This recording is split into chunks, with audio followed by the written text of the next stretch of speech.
تجعل له عوجا والصلاة والسلام على إمامنا وشفيعنا ومولانا محمد وعلى آله وأصحابه ومن تبعهم بإحسان إلى يوم الدين. أما بعد. Masih kepada Tuan Nazir, Jawatankuasa Masjid yang hadir pada hari ini. Tuan-tuan yang dikasihi Allah sekalian, pertamanya kita panjatkan syukur kepada Allah di atas pertemuan pada hari ini. Sekadar berkongsi dalam masa yang ada sebelum kita menunaikan solat Jumaat bersama-sama, kita tak lepas daripada mencari ilmu selagi mana hayat di kandung badan. Selagi mana kita diberikan nafas oleh Allah Subhanahu wa taala, maka kita kena cari ilmu. Ilmu ni ada di mana-mana, cuma kaedah dan cara kita cari itu nak kena pandai supaya senantiasa kita dihidupkan dengan ilmu. Tuan-tuan sekalian, satu pendirian Nabi SAW tentang ilmu. Dan kita sebagai umat Nabi kena ambil pendirian itu. Dalam hidup kita kena ambil pendirian itu, supaya apa yang kita buat sama dengan yang Nabi buat. Kata Nabi SAW, "Iza ata alaya yawmun," kata Nabi, "la azdadu fihi ilma fala buraka li fi tulu'i syamsi zalikal yawm." Kata Nabi, kalau aku hidup satu hari dan aku tak rasa bertambah ilmu aku satu hari itu, ketika aku hidup itu, kata Nabi, aku merasakan seolah-olahnya tidak ada barakah, tidak ada berkatnya aku hidup pada hari itu. Ini prinsip Nabi tentang ilmu. Setiap hari kita kena ada penambahan ilmu. Sebab tu tuan-tuan sekalian, kalau kita jadi orang Islam tapi sedikit pun tidak ada penambahan ilmu tentang agama, sedangkan itulah yang akan kita bawa bila kita masuk alam barzakh sampai ke alam akhirat. Kalau kita pandai ekonomi pun, jadikan ekonomi yang kita pandai itu membawa kebaikan kepada kita untuk kita masuk alam barzakh dan sampai ke akhirat. Itu terserah kepada kebijaksanaan masing-masing dalam mengolah ilmu yang dia ada. Tapi antara ilmu yang paling penting ilmu tentang agama Allah Subhanahu wa taala. Tajuk ini diberikan kepada saya, jalan yang satu. Jalan yang satu. Quran sebut ihdinas siratal mustaqim. Jalan yang lurus. Berapa jalan dia? Sekarang kita ada berjalan. Tuan-tuan, depan saya ni jalan mana? Jalan maksudnya bukan jalan raya yang kita duduk ni, yang kita lalu tu dah. Maksud jalan ni adalah haluan kita ni, nak mudah cakap, nak mudah faham. Tuan-tuan sekarang ni berada dalam jalan mana? Aliran mana? Mazhab mana? Itu agama mana? Saya yakin depan saya ni semua agama Islam. Orang bukan Islam tak akan datang masjidnya. Dia datang masjid buat apa? Bukan dapat apa-apa kat dia pun. Depan saya semua ni orang beragama Islam. Tapi saya tak tahu depan saya ni, walaupun beragama Islam, saya tak tahu masing-masing ni aliran apa. Faham tak aliran? Mazhab apa? Ustaz, saya Islam Ustaz. Ya, Islam. Kalau kata Islam, ramai orang mengaku Islam. Kenal ayat pen kan? Ayat pen pun kata dia Islam.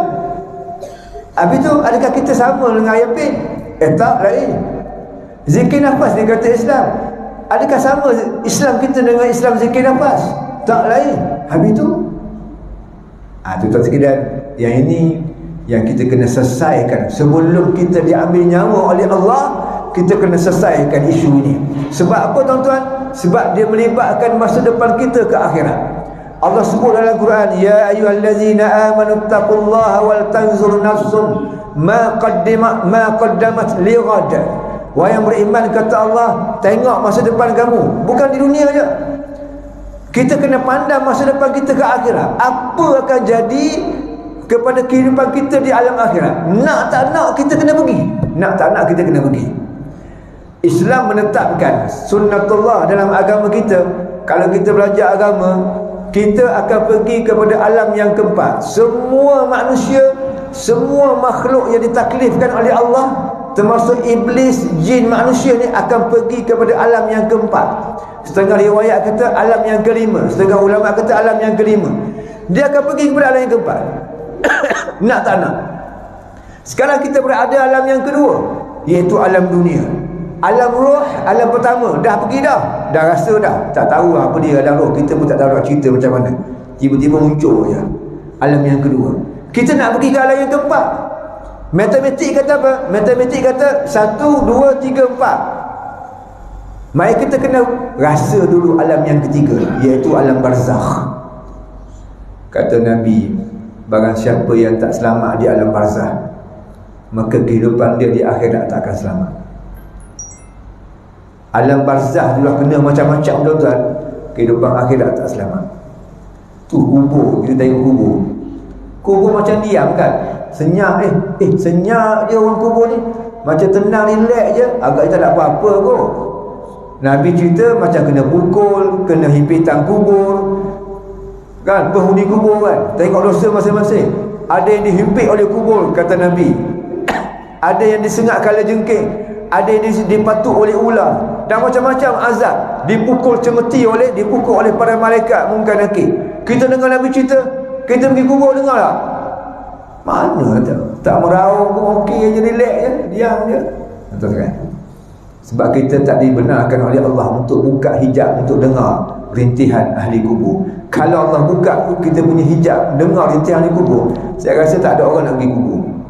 Sana dia orang merintih, sana merintih. Ataupun kita pergi kubur mak kita yang kita dengar panggil nama kita, Jamal, tolong mak Jamal. Tuan-tuan sekalian, tak tidur malam kita. Apa dosa mak aku buat tuan sekalian? Tapi Allah tutup untuk kita mendengar rintihan ahli kubur. Dalam tu macam-macam, ada nikmat, ada azab. Terserah kepada apa yang kita buat atas dunia ni. Tuan-tuan sekalian, itulah alam yang ketiga. Nak pergi alam yang keempat, yang kekal abadi, alam akhirat, sampai ke syurga ataupun ke neraka. Tuan-tuan, penentuan di sana terserah kepada dunia. Kebaikan kita dan keburukan kita di akhirat terserah kepada apa yang kita buat di dunia ni, di alam yang kedua. Sebab tu kena clear, kena jelas. Mazhab akidah yang kita bawa, aliran yang kita bawa, mesti jelas untuk menentukan kehidupan kita di akhirat sana baik ataupun tidak baik. Kita fatwakan puak-puak ayam pin sesat. Bila sesat, kehidupan dia kat sana neraka Allah. Depa pun kata kau pun sama sesat. Dia orang kata kat kita sesat. Oh, dia mengajar anak murid dia, tu pokok tu semua sesat tu, masuk neraka. Kita mengajar sama kita, tu sesat tu masuk neraka. Hak mana masuk syurga, hak mana masuk neraka? Tuan-tuan, satu je. Kenapa tak dua? Nabi sebut satu je ke syurga. Tuan-tuan buka kitab 40 hadis peristiwa akhir zaman yang dikarang oleh Tuan Guru Syekh Fahmi Zamzam. Hadis ke-42 yang last sekali Nabi SAW menyebut bagaimana Nabi menggambarkan Mahfud kata sabda Nabi, kata Nabi, umat Yahudi berpecah kepada 71 puak, kata Nabi. Yahudi akan berpecah 71 puak, 70 neraka masuk neraka, kata Nabi. Satu puak di kalangan orang Yahudi ni, satu je masuk neraka. Satu yang masuk syurga, yang lain masuk neraka, kata Nabi. Kristian ataupun Nasrani berpecah kepada 72 puak, 71 masuk neraka, satu masuk syurga, kata Nabi. Dan sesungguhnya, kata Nabi, umatku berpecah kepada 73 puak, 72 masuk neraka, satu masuk syurga. Fawahidatun fil jannah, itulah jalan yang satu yang akan masuk syurga. Tuan-tuan sekalian, kita buang puak Nasrani, kita buang puak Yahudi, kita tak nak bincang. Itu bukan zaman kita. Zaman kita umat Nabi Muhammad SAW. Nabi kata umat aku berpecah 73 puak, 73 mazhab, 73 kumpulan, 73 aliran. 73 ni semua mengaku Islam. Tapi Nabi kata apa? Fawahidatun fil jannah. Dalam banyak-banyak ni satu yang syurga. Kalau Nabi cakap kat kita satu ke neraka, 72 ke syurga, rasa lega sikit. Kok masuk dalam 72 tu. Takut kita termasuk dalam 72 tu. Tapi Nabi kata fawahidah, satu ke syurga. Apa guna kita sembahyang banyak kalau akidah kita sama dengan ayah pin? Apa guna?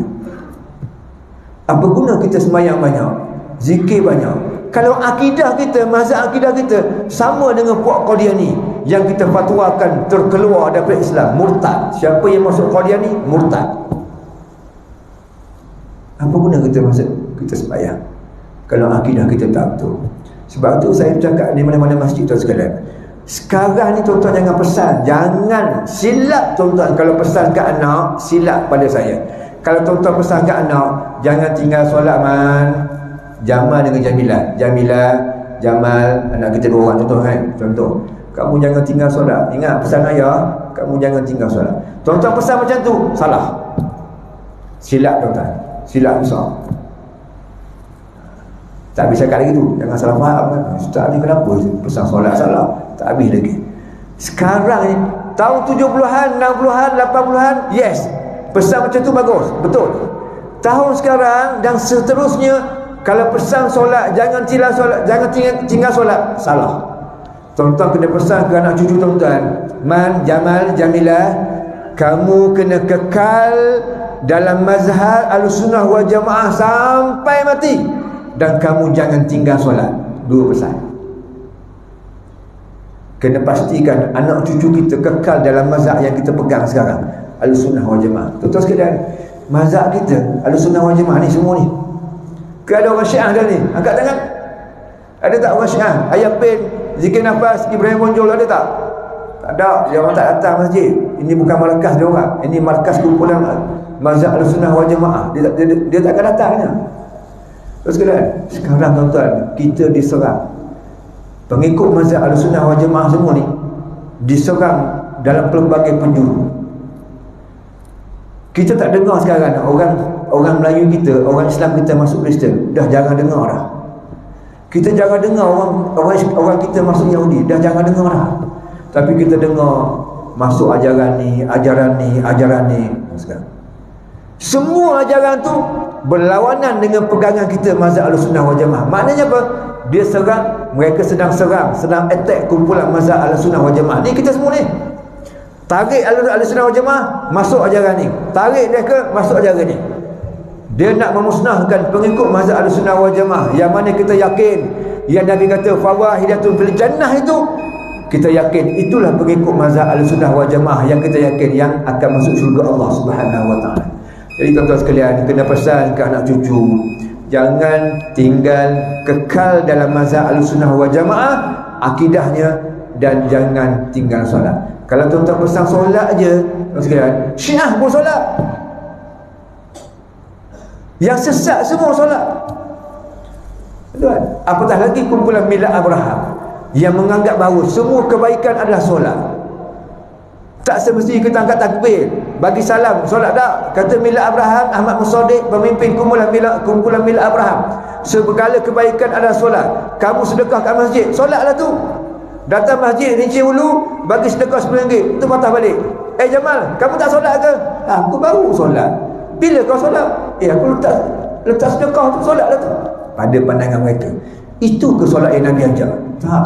Tapi itu pemahaman mereka. Habis WhatsApp.